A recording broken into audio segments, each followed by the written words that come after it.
Hello, everyone. Welcome back to IGN's E3 2016 live show. I am Vincent Janito, and today, right now, I am joined with Katsuhiro Harada and Michael Murray of the Tekken team. They are here to show us Tekken 7 at long last. It's making its console debut, and I think it's super exciting. The game looks gorgeous. Thank and you. you got a lot of new features that you want to kind of run us through. Right. So, I mean, like right here at the start, we're already looking. We've got Story a new mode. story mode. There's some interesting things happening there with what looks like a quick time event, easy transitions between cutscenes and gameplay. Let's talk about that a little bit. OK。原さん説そうですね明する。まずまだ見てない方もいらっしゃると思うんですけど、今までの鉄拳のゲームはだいたいプリ連打のオープニングがあって、ストーリーモードも普通になんか登場シーンがあって、でいつもの距離でいつものように戦ってたんですけど、今回はもうプリレンダーから演出、そしていわゆるリアルタイムのプレイまで全部シームレスでつながってて、そのプレイの中でもイベントが起きる仕組みになってます。So I guess you know with Tekken in the past and also other fighting games, you have the opening CG cinematics, then you have a little bit of load, then you go into the actual battle. You start off with maybe some in-game cinematics where they trade lines, and then you start at the same distance from your opponent every time, and you go into the battle right. But this time for story mode, you actually start off with the cinematics. It then kind of transitions seamlessly into the in-game cinematics and then into the battle. And even within the battle, you have you don't necessarily always start at the same placement. There's various conditions that are different, and a lot of events that don't occur in the normal gameplay as well.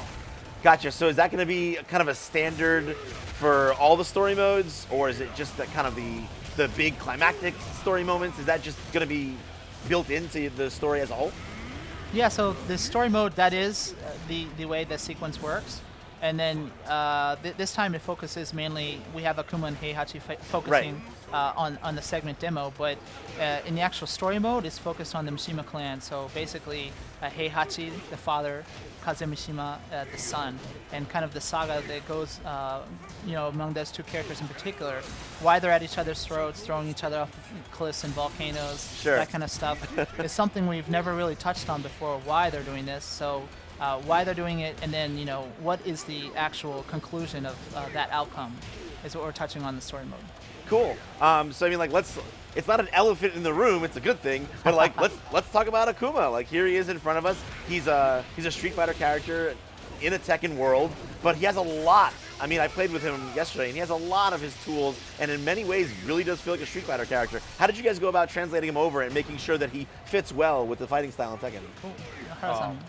豪輝、いわゆる悪魔ですね、悪魔に関しては、この7年前に僕らがちょっと、ストリートファイタークロス鉄拳をちょっとやろうっていう話におのとなったときに、僕の方のアイデアでは、単なるスピンオフじゃなくて、エピソードとして一つ、鉄拳のストーリーなんかちょっと絡んでたら面白いんじゃないかと思ったのがきっかけで、実は7年ぐらい前から僕の中のプランではあったんですよ。で、それを、ゲームに入れるにあたって、もう実はモデルとかアニメーションとかも全部自分たちのゼロから起こして、ストーリーも自分たちからゼロから全部作って、今の形に仕上げているので、結構まだ触ってない人はぜひ触ってみてほしいんですけど、すごいいい、もうストリートファイターのプレイヤーだったらそのまま来れるぐらいのゲームになってると思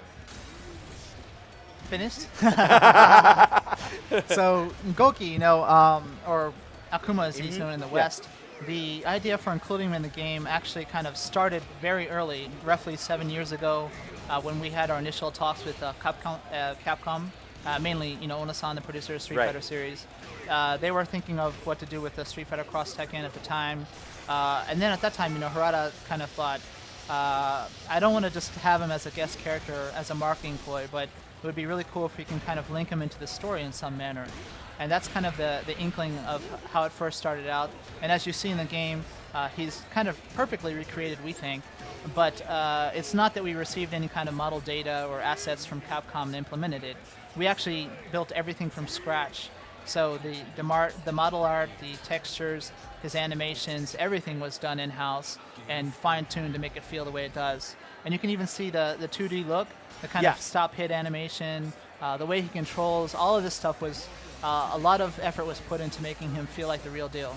Yeah, and when I really felt that play out, not just with his animations and his look, but also just with even some of his bread and butter combos from Street Fighter 4. Yeah. I mean, I was doing down 3 into Tatsu and then Fierce DP, and like that, it just worked. Like the first time I was like, wonder if I can do this. and I just pressed the buttons I would normally press, and it just worked. Well, and he also has the save cancel move from the Street Fighter series. Yeah, so that's you can right. cancel into the focus that attack, and, right. dash cancel. I'm like, that's crazy, because that's a mechanic that's never existed really in Tekken at all. Except now with Tekken 7, let's move on a little bit from Akuma and talk a little bit about what's different from Tekken Tag 2 to 7. There's a lot of ththings mechanically that have changed, including that power crush, which now gives everyone kind of an armored move. Let's talk about that a little bit. Right. どうします？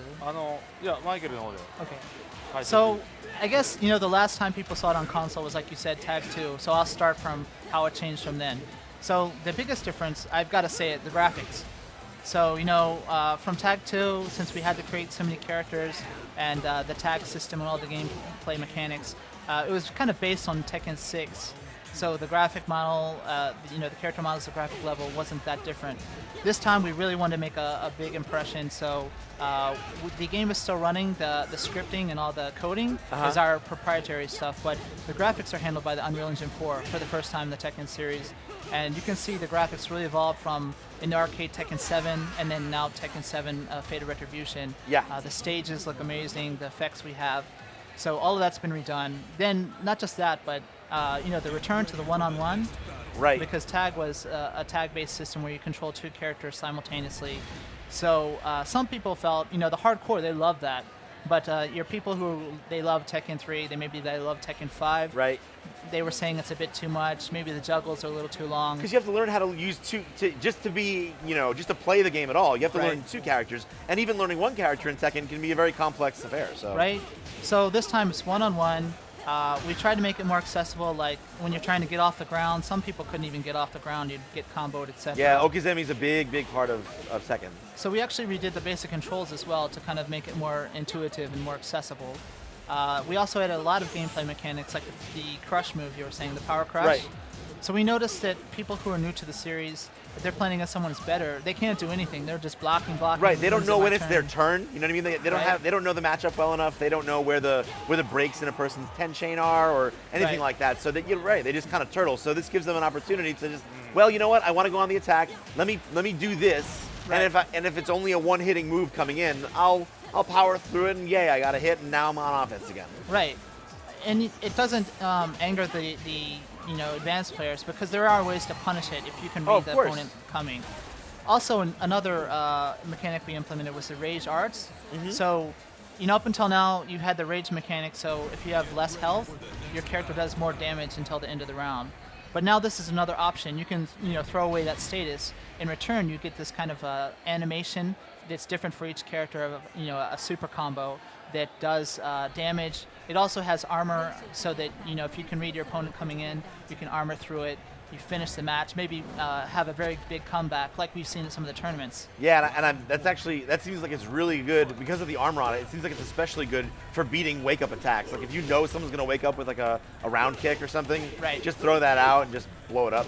It has some vulnerabilities, like you can, if you read it, you can make the opponent whiff, or you can interrupt it with some low attacks. But, yeah, low attacks and throws, I believe, right? Yeah, but it's another option for people who are new to the series to, you know, try to come back. There's also Rage Drive, which some of the, you know, all the characters have new attacks added this time around, but this one's kind of a special one where it's got special properties. Again, in Rage, you can choose to discard the Rage status for the super attack. So I guess the best use is if you're on the offense. It has like special properties. Mostly you're at advantage. Sometimes it links into two different attacks. But it's just a way to kind of keep on the offense when you know you're at a disadvantage and your opponent's going to throw something out. You can kind of power through it. You can link it into combos, etc. So it's a technique for more of the advanced players, I guess, a different option to use Rage. Sure, because I mean, honestly, it's funny because when you look at it, advanced players in most games, like, they don't tend to lean very hard on super moves to get them back into a round or get them back into a match. They use those contextually when they know it's like a good situation, or they just don't use them at all and they use their well, in other games it would be meter, which isn't really the case here. But, you know, in other, like in this case, the rage mechanic, you're throwing that away to get something, and I think, you know, more beginner players will lean on that big, powerful rage art, and then the more advanced players will find applications for the rage drive. And it's cool you have that dichotomy for the two of them.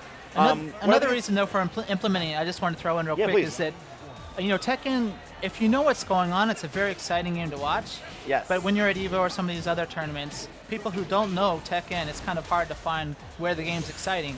So the addition of the rage arts was something that anyone can understand what's going on, and we wanted to make the game more interesting to watch. And something else you guys have done along that lines, and that's smart because obviously, I think we've all learned at this point that sure you can't abandon the the casual everyday consumer, Right. but at the same time, if you manage to excite the hardcore tournament scenester, if you can excite them, you're kind of getting free marketing and like a long tail on Right. on the life of your game, which is great. So another way that you guys, it seems like, have gone into wanting to make it more of an interesting spectator experience are these traded attacks, which I think are, I'm not sure exactly what's happening in mid-match when those trades happen. It looks really cool, but I'm not Right. positive what's going on yet. But what's really sweet is when it's like down to like pixel to pixel, and then like you have that last, it zooms in nice and tight, slow-mo, oh my god, is my fist gonna hit him? Is he gonna hit me? What's gonna happen? Oh my god, KO, I won or I lost, and it's terrible.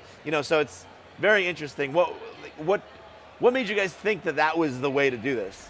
I'll throw that to Harada. Yeah. スーパースローだよね、スーパースローを入れた経緯はもともとちょっと僕は格闘技がやっぱ好きなので、あれでスーパーのリプレイを見てたんですよ。であとアメリカのスーパーボールとかのある仕組みで、中継を5秒ぐらい遅らせてやってますよね。で要はそういうことがもともとゲームだとリアルタイムでできるので、あらかじめ先読みのプログラムを走らせておいて、こう技が近づいたときに先読みでプログラムを走らせてスーパースローにリアルタイムでそのままにしちゃうと。で今回はもう要はそのスーパースローを入れることで結局やってる人間も見てる人間もどっちが先に技が当たるか分かんないけど、これを実現したかったので、どうしてもスーパースローはもう5年ぐらい前からやりたかったやつなんですよね。The inspiration came from sporting events like boxing. There's a lot of fast action, and sometimes after something's happened, they'll go back and do a replay, right, to see exactly what happened. But we thought, we could do that in real time if it's a video game. So we just had the program kind of look for instances where that might occur, depending on, health remaining, what the characters are doing, etc., so that it happens in real time. And so the people playing, you don't know which one's going to hit first and who's going to win, and the people watching don't either. So in that instant, it's a lot of tension there, and it just adds so much excitement to the game.